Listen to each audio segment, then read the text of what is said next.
O advogado de Bolsonaro, Frederico Wassef, conseguiu na justiça liberar a madeira apreendida pela Polícia Federal no caso do ex-ministro do Meio Ambiente, Ricardo Salles, que virou alvo de uma notícia-crime feita pela Polícia Federal ao Supremo por suposta tentativa de atrapalhar as apurações em andamento. A PF investiga a sua atuação na apuração da maior apreensão de madeira do Brasil. Agora, voltando ao caso do Wassef, a empresa representada por ele, por Wassef, é a MDP Transportes. O desembargador Ney Belo, do Tribunal Federal Regional da Primeira Região, concedeu decisão liminar em dezembro para restituir material recolhido na ação policial a uma das empresas investigadas. A gente vai falar sobre este caso com Carlos Bocuí, ele que é o presidente do Instituto Brasileiro de Proteção Ambiental, PROAM.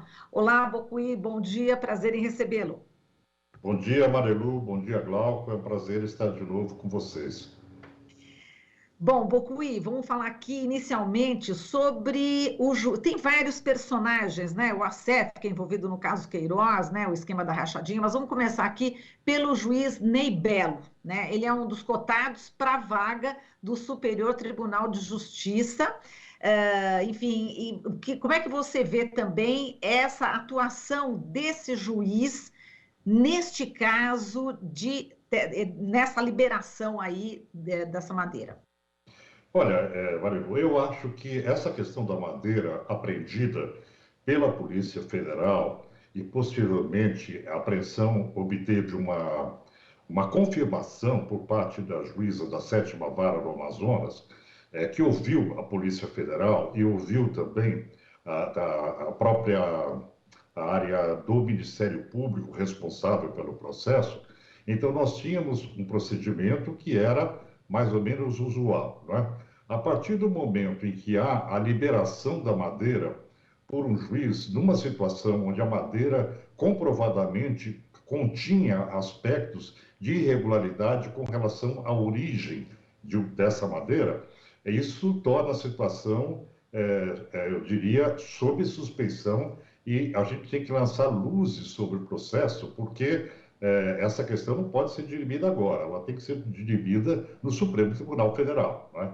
A questão é que os dados e os indícios e o volume exige uma absoluta atenção por parte da sociedade brasileira. Né?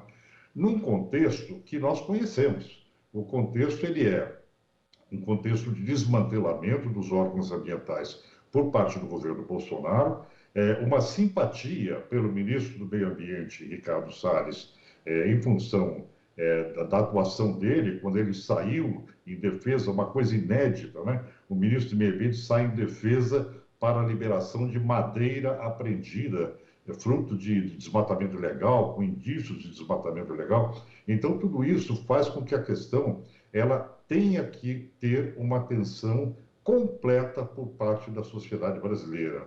E identificar nesse processo também se há conflito de interesse, porque o governo Bolsonaro ele está completo de atitudes que demonstram que o governo joga muito pesado na sua influência, na tentativa de controlar o Legislativo, o Supremo Tribunal Federal, quer dizer, há um avanço do governo colocando pessoas de sua confiança nessas esferas. Não é? Então, isso tudo leva à perspectiva de tentar elucidar esses fatos à luz do comportamento usual que é adotado pelo governo federal, né?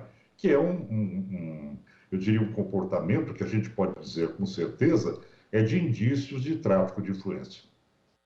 Exato, mesmo porque justamente o advogado, né, que atuou nesse caso é o advogado do presidente da República, né? Quer dizer, existe aí essa forte ligação, né, Bocuí? Isso é incompreensível, né? É realmente uma coisa inédita.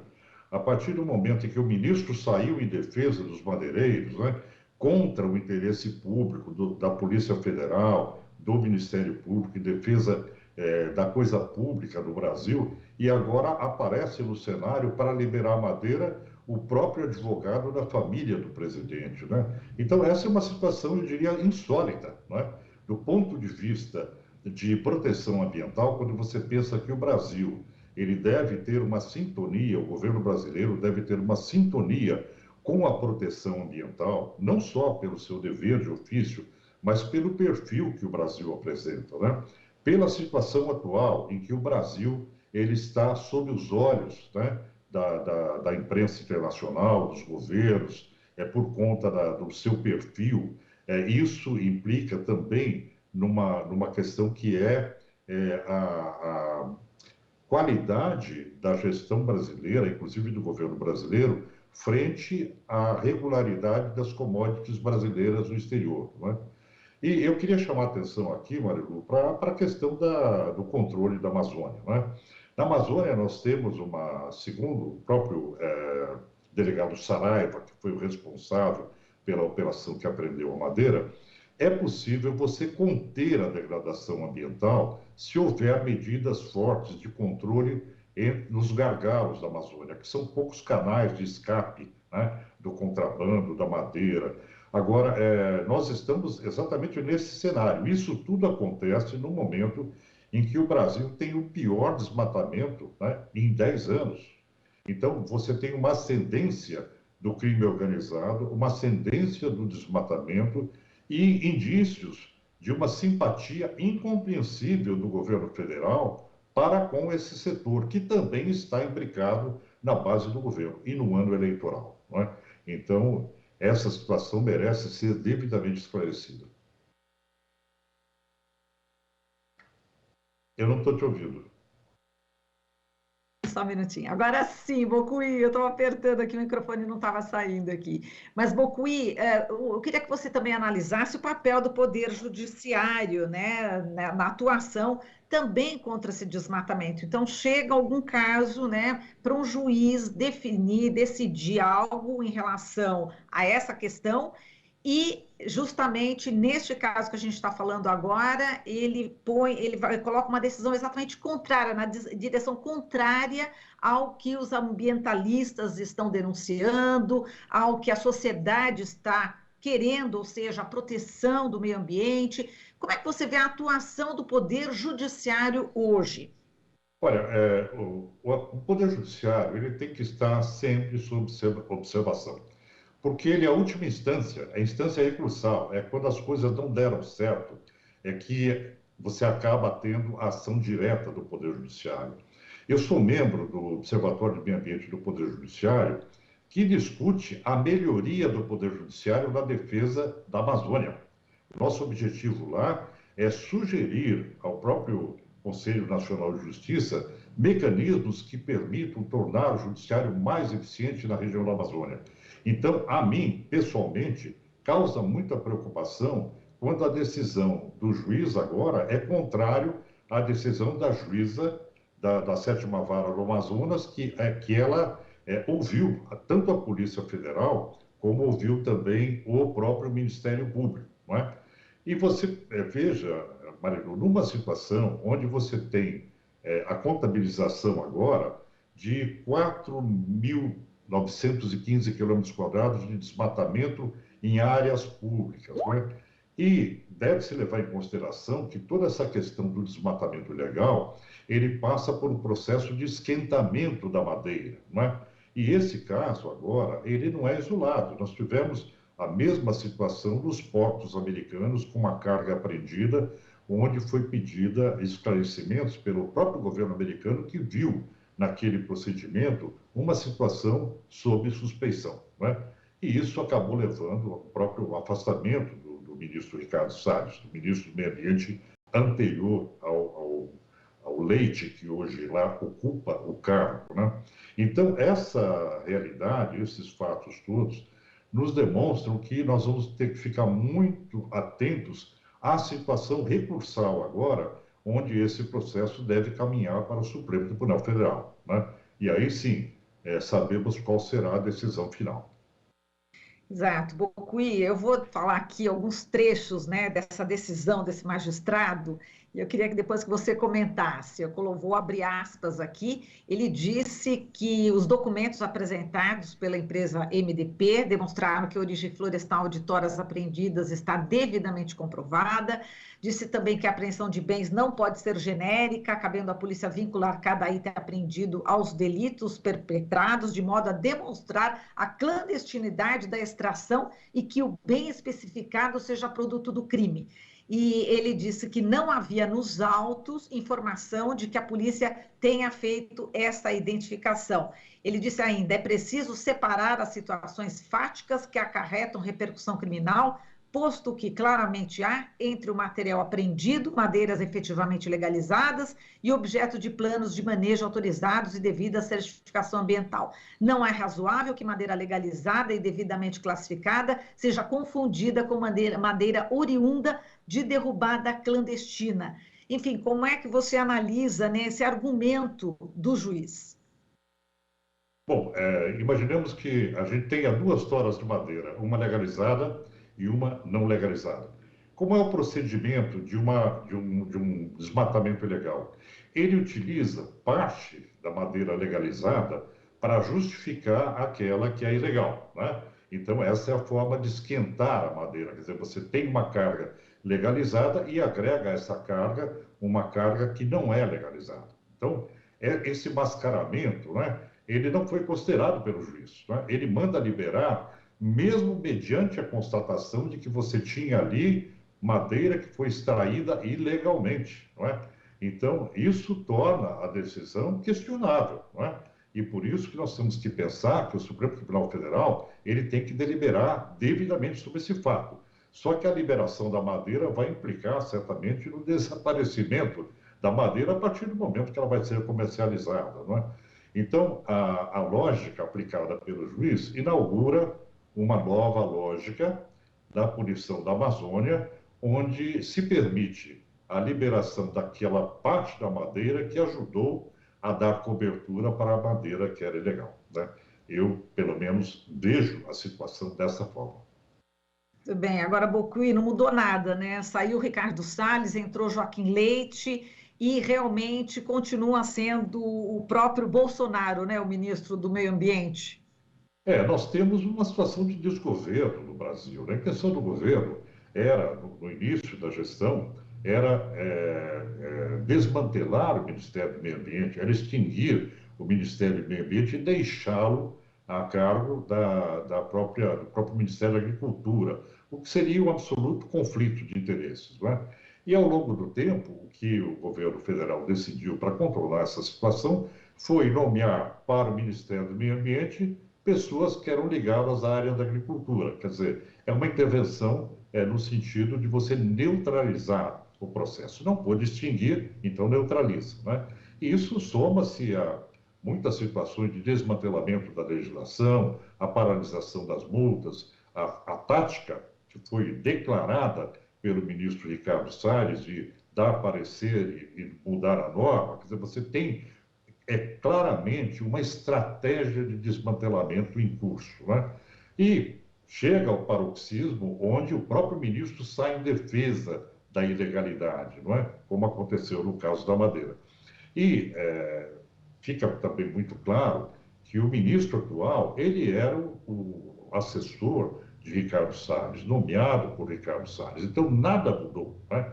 Ricardo Salles saiu porque se viu muito complicado diante da situação gerada pelo governo, por ele mesmo, e deixou um preposto lugar. Então, a política não muda. A política é a política do governo Bolsonaro, né? Que tem, eu insisto, na sua base, os piores setores, os setores mais atrasados da área do agronegócio do Brasil, né? E isso faz com que a gente esteja num sistema de desmantelamento da gestão ambiental brasileira. Exato, e agora existe aí justamente a corrida para aprovar, enfim, diversas legislações, justamente porque temos eleições agora, né, Bocuí, em outubro deste ano. Então, daqui até outubro, você imagina realmente que deva acelerar aí totalmente essa passagem da boiada, né, digamos assim, lembrando o Ricardo Salles? Olha, Marilu, na minha opinião, quem está governando o Brasil são os setores mais atrasados do agronegócio, governando na área ambiental, os setores mais atrasados do agronegócio interessados em ter facilitações para a sua atividade, né? Utilizar áreas públicas para desmatamento, isso tudo que a gente está vendo com números, a gente não acha, a gente vê isso comprovadamente nos números de desmatamento. Então, essa tendência, ela vai se acirrar, principalmente na expectativa de que esse governo, ele não vai se reeleger, né? Todos os indicadores das pesquisas demonstram que esse governo está no fim. Então, esses setores que estão imbricados na base do governo, eles vão tirar, nesse processo agora, o máximo de facilitações que eles puderem, porque eles têm curto prazo de vida, né? Então, curto prazo de vida do governo. Então, eu entendo que é um período em que nós vamos ter que estar muito atentos e muito mais, eu diria, voltados à judicialização. Porque a única coisa que nos resta, e me preocupa essa situação que ocorreu agora, é o papel do judiciário, na medida que o governo federal acabou capturado, a área ambiental acaba capturada pelo setor do agronegócio mais retrógrado, e o governo avança sobre o legislativo, né, com acordo com o Centrão, e resta o judiciário, que o governo também assedia, que o governo também tenta fazer valer a sua vontade, indicando pessoas de sua confiança para o Supremo Tribunal Federal. Esse jogo político do governo é claro, né? Então nós vamos ter que enfrentar esse acirramento nesses últimos meses de vida do governo Bolsonaro, né? E isso seria, vai ser um período muito difícil. Eu, francamente, faria a opção, há muito tempo, pelo impeachment do governo. Um governo que trabalha nesse nível de ilegalidade vai deixar um passivo para a sociedade brasileira imenso. E nós vamos levar muito tempo para reconstruir o que esse governo desarticulou na área ambiental brasileira, né? Bom, lembrando o papel aí do legislativo, né? Você citou o impeachment, a gente tem aí engavetados mais de 100 pedidos de impeachment contra o presidente da República. Como é que você vê a atuação do legislativo em relação a essa questão toda do meio ambiente? Existe aí o alinhamento, né, do Arthur Lira com o presidente da República, Jair Bolsonaro, né? Marilu, o que de concreto a gente pode afirmar é o que nós vimos nas votações de pautas ambientais, não é? Tanto no PL do licenciamento como no PL da anistia da grilagem, o famoso PL da grilagem, ele demonstrou que o Congresso Nacional, a Câmara dos Deputados, detinha, de cada 4 deputados, apenas um deputado que votava a favor do meio ambiente e 3 votaram contrariamente, não é? Então, eu diria que um quarto do Congresso Nacional, ele hoje é representado por deputados que são confiáveis, sustentáveis do ponto de vista ambiental. Isso demonstra uma realidade muito clara, que o Brasil ainda detém, ele não rompeu com as questões colonialistas, com o empoderamento histórico das elites detentoras de espaços territoriais, de terras, e isso fica muito claro durante o governo Bolsonaro, porque essa evidência, ela aflora em medidas antiambientais, né? Então, eu diria que o legislativo hoje é a cara do Brasil, né? É a cara do agronegócio também. Isso representa, para nós brasileiros, o conflito de interesses que instalou na área legislativa, não é? Isso é uma situação que nós temos que superar, de alguma forma, porque o Brasil não pode viver apenas dependendo do judiciário como situação recursal. Ele tem que contar com o efeito democrático e de acordo com os princípios da Constituição, tanto do Executivo quanto do Legislativo. E no momento nós perdemos essa confiabilidade e ficamos apenas com o Judiciário, que agora, infelizmente, recebe uma decisão como essa da Madeira, né, que coloca em xeque até o próprio papel do Judiciário como elemento recursal. Então, eu diria para você que essa reconstrução dos poderes da República, eles são uma grande reflexão para o Brasil, não é? E isso deve ser feito agora nos próximos meses, não é? Nessa revisão aí do processo eletivo, não é? e de uma reconstrução dos rumos ambientais do Brasil. O Brasil não pode trabalhar contra a sua identidade, que é a área ambiental, ele não pode trabalhar contra o seu DNA, né? É uma autofagia, né? Eu acho que isso representa realmente um retrocesso inaceitável e imponderável. Isso não deve, realmente não vai prevalecer no futuro. É o que esperamos, né, Bocuí? Vamos torcer aí nas eleições, né, deste ano para que realmente deputados, senadores sejam eleitos, deputados, senadores progressistas comprometidos aí com o meio ambiente, como você falou. Muitíssimo obrigada, Bocuí. Até uma próxima. Até mais. Um Eu que abraço. agradeço e espero que a gente reverta um índice de desmatamento também, que está altíssimo, né? Vamos em frente. Vamos em frente. Falamos aqui com Carlos Bocuí, presidente do Instituto Brasileiro de Proteção Ambiental, PROAM. Você está ouvindo Jornal Brasil Atual. As notícias que os outros não dão.